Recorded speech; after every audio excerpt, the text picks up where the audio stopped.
was Felicia and the pot of pinks. Once upon a time there was a poor laborer who, feeling that he had not much longer to live, wished to divide his possessions between his son and daughter, whom he both loved dearly. So he called them to him and said, "Your mother brought me as her dowry 2 stools and a straw bed. I have, besides, a hen, a pot of pinks, and a silver ring, which were given me by a noble lady who once lodged in my poor cottage. When she went away, she said to me, 'Be careful of my gifts, good man. See that you do not lose the ring or forget to water the pinks. As for your daughter, I promise you that I shall be more beautiful than anyone you ever saw in your life. Call her Felicia, and when she grows up, give her the ring and the pot of pinks to console her for her poverty. Take them both then, my dear child,' he added, 'and your brother shall have everything else.' The 2 children seemed quite concerned, and when their father died, they wept for him, and divided his possessions as he had told them. Felicia believed that her brother loved her, but when she sat down upon one of the stools, he said angrily, 'Keep your pot of pinks and your ring, but let my things alone. I like order in my house.' Felicia, who was very gentle, said nothing, but stood up crying quietly, while Bruno, for that was her brother's name, sat comfortably by the fire. Presently, when supper time came, Bruno had a delicious egg, and he threw the shell to Felicia, saying, 'There, that is all I can give you. If you don't like it, go out and catch frogs. There are plenty of them in the marsh close by.' Felicia did not answer, but she cried more bitterly than ever, and went away to her own little room. She found it filled with the sweet scent of the pinks, and going up to them, she said sadly, 'Beautiful pinks, you are so sweet and pretty. You are the only comfort I have left. Be very sure that I will take care of you, and water you well, and never allow any cruel hand to tear you from your stems.' As she leant over them, she noticed that they were very dry. So taking her pitcher, she ran off in the clear moonlight to the forest, or to the fountain, which was at some distance. When she reached it, she sat down upon the brink to rest, but she had hardly done so when she saw a stately lady coming toward her, surrounded by numbers of attendants. 6 maids of honor carried her train, and she leaned upon the arm of another. When they came near the fountain, a canopy was spread for her, under which was placed a sofa of cloth of gold, and presently a dainty supper was served, upon the table covered with dishes of gold and crystal, while the wind in the trees and the falling water of the fountain murmured the softest music.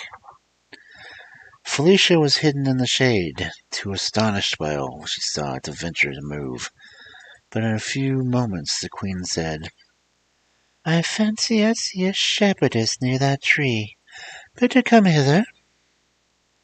So Felicia came forward and saluted the queen timidly, but with so much grace that all were surprised.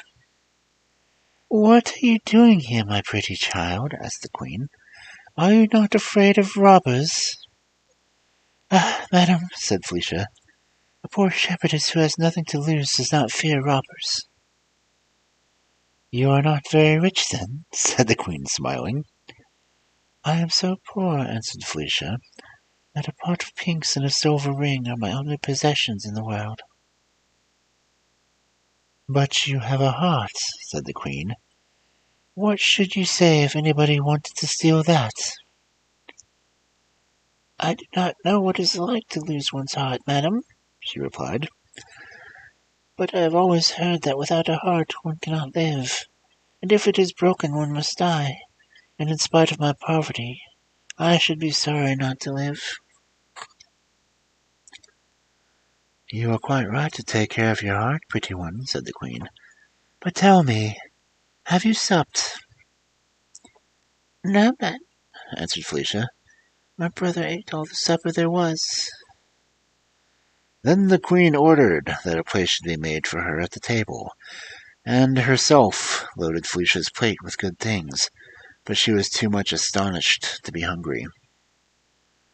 I want to know what you were doing at the fountain so late, said the queen presently. I came to fetch a pitcher of water for my pinks, madam, she answered, stooping to pick up the pitcher which stood beside her. But when she showed it to the queen, she was amazed to see that it had turned to gold, all sparkling with great diamonds, and the water, of which it was full, was more fragrant than the sweetest roses. She was afraid to take it until the queen said, It is yours, Felicia. Go and water your pinks with it, and let it remind you that the Queen of the Woods is your friend. The shepherdess threw herself at the queen's feet and thanked her humbly for her gracious words. Ah, madam, she cried, if I beg you to stay here a moment, I would run and fetch my pot of pinks for you. They could not fall into better hands. Go, Felicia, said the queen, stroking her cheek softly. I will wait here until you come back. So Felicia took up her pitcher and ran to her little room. But while she had been away, Bruno had gone in and taken the pot of pinks, leaving a great cabbage in its place. When she saw the unlucky cabbage, Felicia was much distressed and did not know what to do. At last she ran back to the fountain, and, kneeling before the queen, said, Madam, Bruno has stolen my pot of pinks, so I have nothing but my silver ring. But I beg you accept it as proof of my gratitude. But if I take your ring, my pretty shepherdess, said the queen, you will have nothing left, and what will you do then? Ah, madam, she answered simply, if I have your friendship, I shall do very well.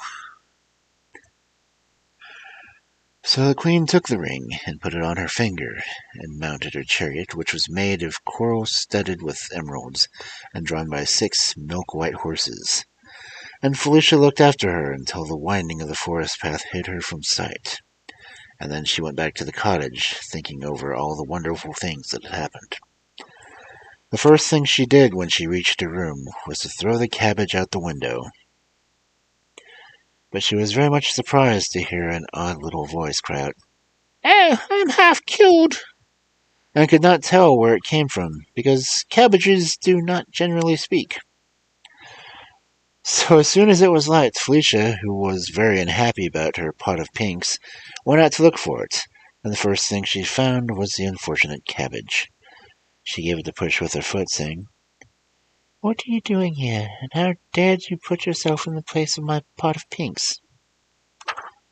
If I hadn't been carried, replied the cabbage, you may be very sure that I shouldn't have thought of going there. It made her shiver with fright to hear the cabbage talk, understandably, but he went on. If you will be good enough to plant me by my comrades again, I can tell you where your pinks are at this moment, hidden by Bruno's bed. Felicia was in despair when she heard this, not knowing how she was to get them back. But she replanted the cabbage very kindly in his old place, and as she finished doing it, she saw Bruno's hen, and said, catching hold of it, Come here, you horrid little creature. You shall suffer for the unkind things my brother has done to me. Ah, shepherdess, said the hen, don't kill me. I'm rather a gossip, and I can tell you some surprising things that you will like to hear. Don't imagine that you are the daughter of the poor laborer who brought you up. Your mother is the queen who already had 6 kids already, and the king threatened that unless she had a son who could inherit the kingdom, she should cut off her head. So when the queen had another daughter... So when the queen had another little daughter, she was very frightened, and agreed with her sister, who was a fairy, to exchange her for the fairy's little son. Now the queen had been shut up in a great tower by the king's orders, and when a great many days went by, and she still heard nothing from the fairy, she made her escape from the window by means of a rope ladder, and taking his little baby with her. After wandering about, she was still half dead and cold with fatigue. She reached this cottage. I was a labourer's wife, and was a good nurse, and the queen gave you into my charge, and told me all her misfortunes, and then died before she had time to say what it was become of you. As I never in my life could keep a secret, I could not help telling the strange tale to my neighbours, and one day a beautiful lady came here, and I told it to her also. When I had finished, she touched me with a wand she held in her hand, and I instantly became a hen. And there was at the end of my talking. I was very sad that my husband, who was out when I was kidnapped, never knew what became of me. After seeking me everywhere, he believed that I must have drowned or eaten up by a wild beast in the forest.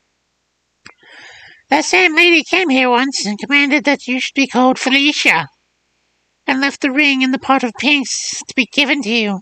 And while she was in the house, 25 of the king's guards came to search for you, doubtless meaning to kill you.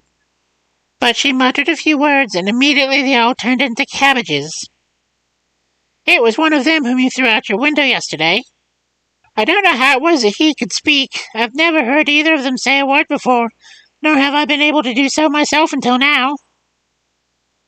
The princess was greatly astonished at the hen's story, and said kindly, I am truly sorry for you, my poor nurse, and wish it was in my power to restore you to your real form.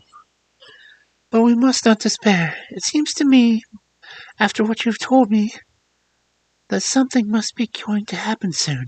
Just now, however, I must go and look for my pinks, which I love better than anything in the world.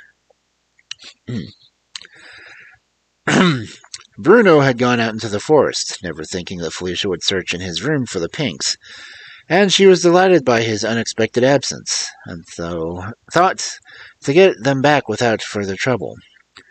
But as soon as she entered the room, she saw a terrible army of rats who were guarding the straw bed. And when she attempted to approach it, they sprang at her, biting and scratching furiously. Quite terrified, she drew back, crying out, Oh, my dear pinks! How can you stay in here with such bad company?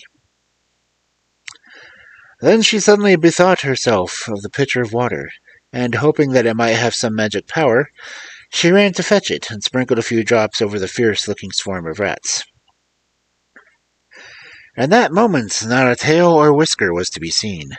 Each one had been made for his hole as fast as his legs could carry him, so that the princess, could safely take her pot of pinks. She found them nearly dying for want of water, and hastily poured all that was left of the pitcher onto them. As she bent over, enjoying their delicious scents, a soft voice that seemed to rustle among the leaves said, Lovely Felicia, the day has come at last, when I may have the happiness of telling you how even the flowers love you and rejoice in your beauty.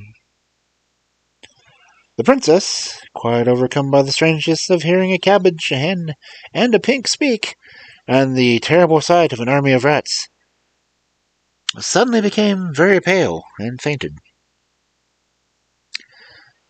At that moment, Bruno came in. Working hard in the heat had not improved his temper, and when he saw that Felicia had succeeded in finding her pinks, he was so angry that he dragged her out into the garden and shut the door upon her. The fresh air soon made her open her pretty eyes, and there before her stood the Queen of the Woods, looking as charming as ever. You had a bad brother, she said. I saw he turned you out. Shall I punish him for you? No, madam, she said. I am not angry with him. But supposing he was not your brother after all, what would you say then? Asked the Queen. Oh, but I think he must be, said Felicia. What? Said the Queen. Have you not heard that you are a princess?" "I was told a little while ago, madam, but how can I believe it without a single proof?" "Ah, my dear child," said the Queen, "the way you speak assures me that, in spite of your humble upbringing, you are indeed a real princess, and I can save you from being treated in such a way again." She was interrupted at that moment by the arrival of a very handsome young man. He wore a coat of green velvet fastened with emerald clasps, and had a crown of pinks on his head. He knelt upon one knee and kissed the Queen's hand. "Ah," she cried, "my pink, my dear son! What a happiness to see you restored to your natural shape by Felicia's aid."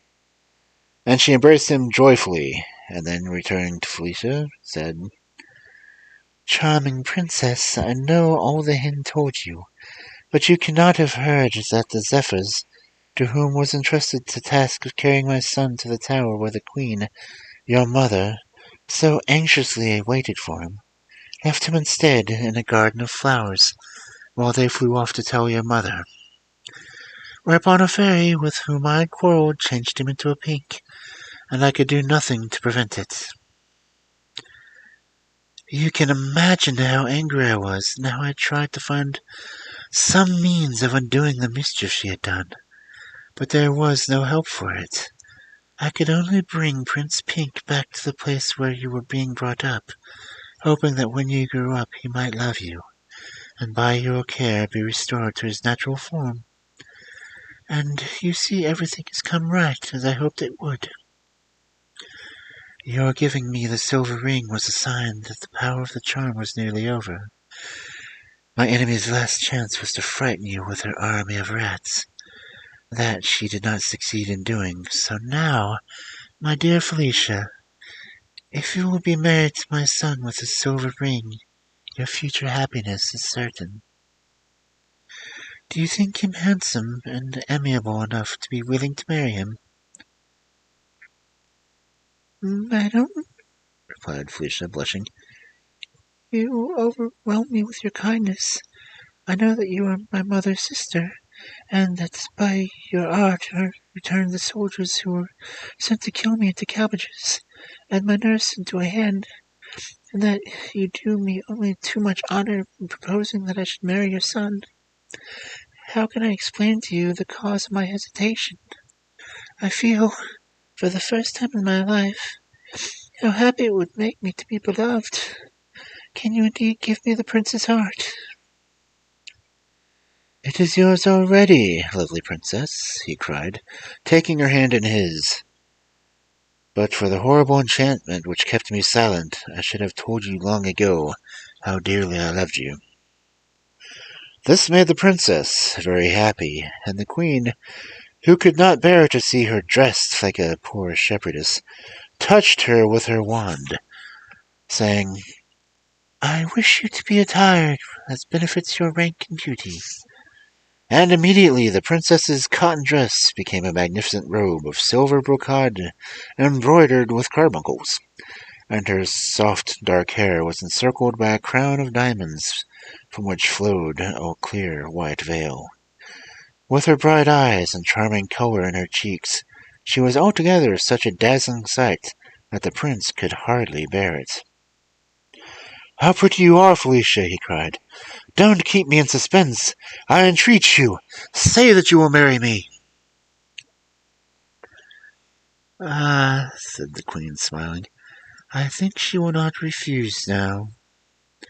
Just then Bruno, who was going back to his work, came out of the cottage, and thought he must be dreaming when he saw Felicia, but she called him very kindly, and begged the Queen to take pity on him.